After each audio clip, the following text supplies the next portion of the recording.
Magandang buhay mga kaloys! Nandito kami sa Silver Lens. Dito nag-spend ng birthday si Blessa. Although sandali lang kami dito kasi konti lang naman yung mga display nila.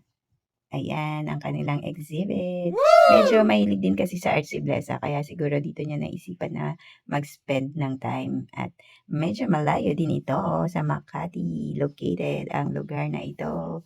Ayan ang kanilang mga arts, parang woven fabrics yung kanilang mga display dito na mga arts nila.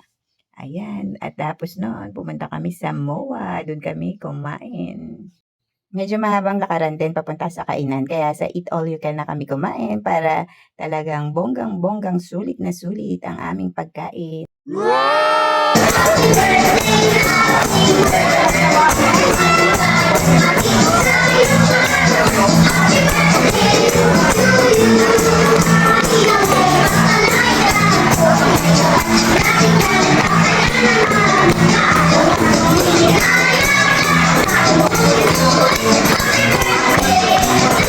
At pagkatapos kumain, ayan, pauwi na kami. Nahirapan lang kaming hanapin ang aming sasakyan at nagkaligaw-ligaw talaga kami. Hindi namin makita. For 45 minutes, naglakad kami kaya naubos din talaga ang aming mga kinain.